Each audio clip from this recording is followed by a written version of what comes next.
Bahador, in discerning the power of art to impact our lives, we like to look at the relationship between art and various factors that we either have as properties or we consider. And one of them is the self. The self is a philosophically nebulous object. Some people say it doesn't exist, that it's just all the pieces of what we do, and if you eliminate the pieces, there's no self there. Some people think there is a fundamental self. Your work as a cognitive neuroscientist in crowd cognition, because selves are part of crowds, is there some way that your work can reflect on this question of art affecting the self? One of our key topics of interest in interpersonal communication is the communication of inner mental states. We are very interested in seeing, for example, how we communicate to each other our sense of uncertainty, our confidence in what we believe, or whether we believe we understand something correctly or incorrectly. One of the things that we have done specifically in relation to arts is to see how people's conversations about arts may be about the artwork or maybe about themselves. Because it is, on one hand, possible, for example, to look at a certain artwork, a movie, and discuss it with others about what they think it was about. And that's perfectly legitimate discussion. But what we have been focusing on is, how does an artwork make you express yourself? What does the artwork make you feel? And that, I think, is one of the key aspects, one of the key strengths of art, that rather than just focusing on what is this painting about, you can address the question, what does this painting make me feel? Or how can I communicate then my feelings to others in the context of this painting? What might be an experimental design to elucidate that? So, for example, in some of our works, what we do is that we give people stimuli that are very difficult to make a decision about.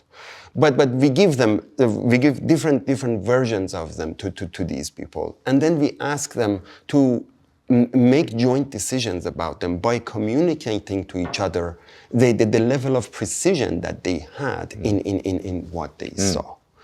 And we are interested in seeing, for example, what kind of language they use to communicate their sense of uncertainty to each other. We are interested in seeing what kind of brain activity can be seen when people focus on their own sense of uncertainty, as opposed to when people get the information about other people's sense of uncertainty. Which parts of the brain put these two things together?